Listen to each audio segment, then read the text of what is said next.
अस्सलाम वालेकुम, कैसे हैं आप सब लोग। कराची फूड चैनल में आप सबको खुशामदीद। प्यारी सी दुआ के साथ हम आज की रेसिपी का आगाज़ करेंगे।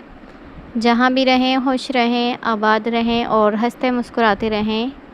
आज आप लोगों के साथ मैं शेयर कर रही हूँ जिंगर बर्गर बनाने की रेसिपी, जिसे बड़े छोटे सभी बहुत शौक़ से खाते हैं। तो अगर आप हमारे चैनल पर नए हैं तो चैनल को लाइक शेयर और सब्सक्राइब ज़रूर कीजिएगा। वीडियो को लास्ट तक ज़रूर देखना है आपने बिना स्किप किए।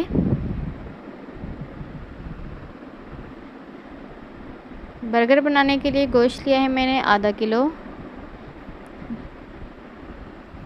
ब्रेस्ट के पीस लिए मैंने, और यहाँ पे मैदा है मेरे पास, जिसमें मैंने चिकन पाउडर, गार्लिक पाउडर, काली मिर्च, लाल मिर्च, ये तमाम चीज़ें डाल के अच्छे से मिक्स कर लिया था।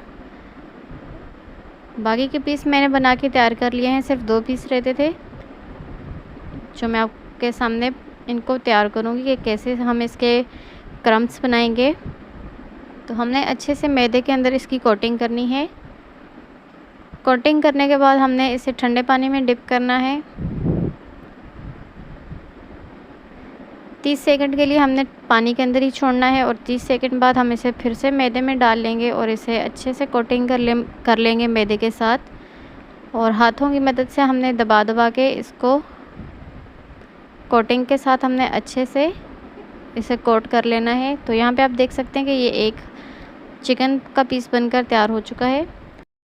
बाकी के तमाम पीस हमने पहले से बना के तैयार किए हुए थे। तो तेल रख दिया था यहाँ पे मैंने गर्म होने के लिए। तेल अच्छे से गर्म हो चुका है। अब हमने इसमें 3 से 4 पीस डाल के इनको फ्राई करना है।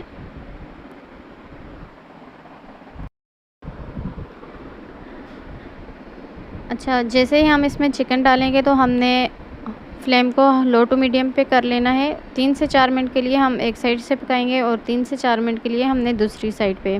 तो यहाँ पे मायोनीज़ सॉस मैं इसके ऊपर अप्लाई कर रही हूँ, बंस के ऊपर।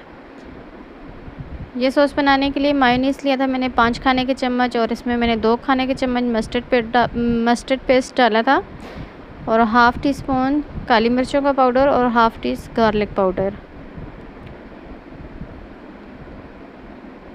एक साइड से चिकन फ्राई हो चुका है, अब हम साइड चेंज कर लेंगे।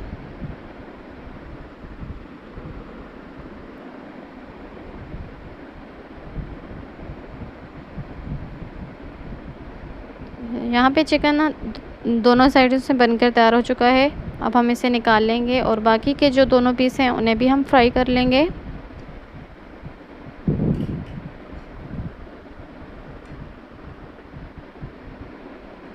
अच्छा, यहाँ पे मेरे पास सिर्फ चिकन है, इसी से मैं बर्गर बना रही हूँ। अगर आपके पास सलाद पत्ता और खीरा है तो आप ज़रूर इसे शामिल कीजिएगा, क्योंकि सलाद पत्ता से और खीरे से इसका टेस्ट मज़े का होता है। मेरे पास नहीं था तो मैंने इसलिए नहीं इस्तेमाल किए। आपने लाजमी करना है इसको, खीरा और सलाद पत्ता आपने लाजमी इस्तेमाल करना है। तो देखा आपने कितने कम वक्त में हमारे मज़ेदार से गर्मा गर्म जिंगर बर्गर बनकर तैयार हैं, जिसे मैंने मायोनीज़ सॉस के साथ और चिली गार्लिक सॉस के साथ सर्व किया है। तो कैसी लगी आपको मेरी आज की ये रेसिपी, कमेंट्स में लाजमी बताइएगा। अगर आपको मेरी रेसिपीज़ अच्छी लगती हैं तो मेरे चैनल कराची फूड को लाजमी लाइक शेयर और सब्सक्राइब कीजिएगा। अपनी दुआ में याद रखिएगा। इंशाअल्लाह बहुत जल्द एक और नई रेसिपी के साथ मैं होंगी हाज़िर। मुझे दीजिए इजाज़त। अल्लाह हाफिज़।